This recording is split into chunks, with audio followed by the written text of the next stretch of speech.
দর্শক প্রীতি ও শুভেচ্ছা নিয়ে শুরু করছি। দর্শক, আজকে আমাদের এক নতুন প্রতিবেদন। তো দর্শক, আজকে তুলে ধরবো এমন এক অসহায় এক মেয়ের গল্প। তো যেই মেয়ের নাম হচ্ছে জোনাকি। কিন্তু জোনাকি দেখতে শুনতে অনেক সুন্দর, কিন্তু জোনাকির বয়সটা আছে 18 বছর। কিন্তু জোনাকির ঠিকানাটা নাটোর। কিন্তু জোনাকির পরিবারে তার বাবা মা নাই, ছোট থেকে বড় হয়েছে তার নানির কাছে। কিন্তু জোনাকির নানি কোনো কাজকর্ম করতে পারে না এবং বাসায় থাকে।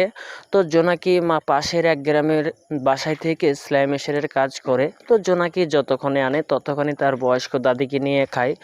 তো জোনাকির অ্যাকচুয়ালি অনেক কষ্ট যাচ্ছে। তো জোনাকি বলছে, আমি আমার এই জীবন নিজেকে শেষ করে দিতে চাই না। যদি আমার বাবা মা বেঁচে থাকতো তাহলে আমার বিয়ে শাদী দিতে পারতো। তো আমি যদি একটি ভালো দায়িত্ববানালা ছেলে পাই, যদি আমার কষ্ট বুঝে, তাহলে আমি বিয়ে শাদী করে সংসার করতে চাই। তো দর্শকবৃন্দ, এই ছিল জোনাকির মুখের কথা। তো জোনাকির সাথে যদি আপনারা যোগাযোগ করতে চান, তো আমাদের ভিডিও স্ক্রিনের পুরো নাম্বারে থাকবে, তো আপনারা যোগাযোগ করতে পারবেন। তো দর্শক, প্রেম ভালোবাসা আপনাদের ব্যাপার। তাই আসেন আমরা দেশের সেবা করি, 5 ওয়াক্ত নামাজ পড়ি। আসসালামু আলাইকুম।